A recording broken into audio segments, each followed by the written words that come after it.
here because of Jesus and what he's done in my life. For so many years my life was one of decay. It was just a downward spiral of addiction in alcoholism. Systematically it took away all of my youth, my 20s and my early 30s. Stole my possessions, my relationships, any dignity or morality I had.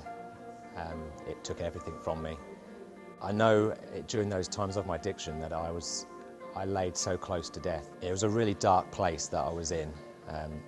Constant tremors and trying to drink just to calm my nerves and to basically take away this overwhelming fear that was always around me. In the height of my addiction, from the moment I was conscious, I needed alcohol. It was always in the house, it was always under my pillow.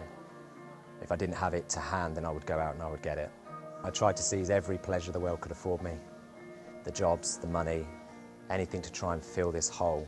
But in truth, none of it had any substance.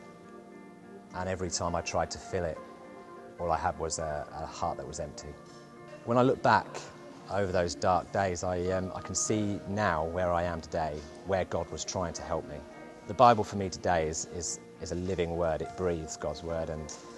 And back then, I had a chance encounter with some Christians in Hampshire, and one of them took me into his home and helped me to kind of white knuckle through coming off my alcohol at the time.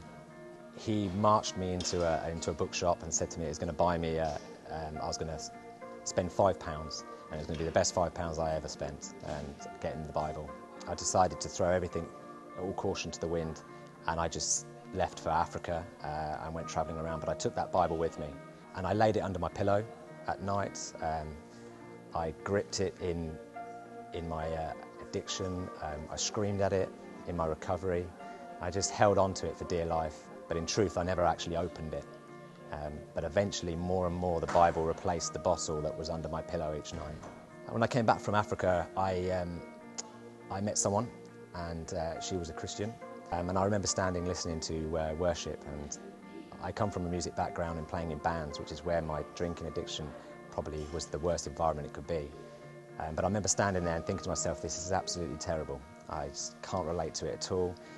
She was praising and her arms were in the air, and all I could feel was this overwhelming jealousy that she had this love and this passion for this person and not for me. But gradually again, I believe God used that. He used my ability to do music and to play worship. And gradually I came more and more involved with the youth worship here. And eventually today, now I lead worship here at St. Paul's. God wastes nothing. He knew that there was a talent, a gift that he'd given me for his purpose. And now I could actually use it, and I could use it for his glory. There was one moment in my past where there was a definite time that God said to me, it's finished. And there was one time when I was really struggling with my inner turmoil, and there was this sudden real desire to want to drink. And it had been quite some time that I'd touched anything. And I remember the first thing I did was to pick my guitar up. I was on my own and I was in my house, and I just picked my guitar up and I just played and played and played. I remember suddenly while I was worshipping, there was this sudden kind of voice, this feeling that came up from inside me that said that it's finished, that I don't need to count the days, the weeks, the months or the years, that he had dealt with it and he was going to show me what he was going to do in my life from now on.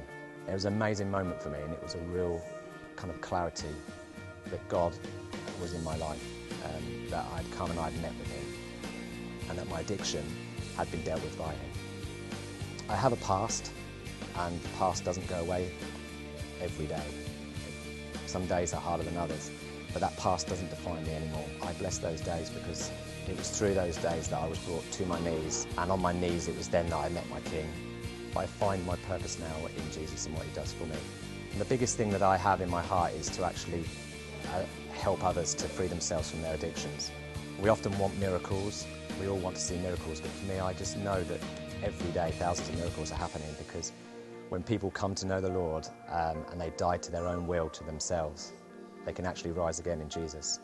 And for me, that is the resurrection happening time and time again every day, when people can actually have those chains released and they can start to live in freedom. It's not written on tablets of stone, but it's written on our hearts. And I believe that that is the real freedom that we get when we come to know Jesus.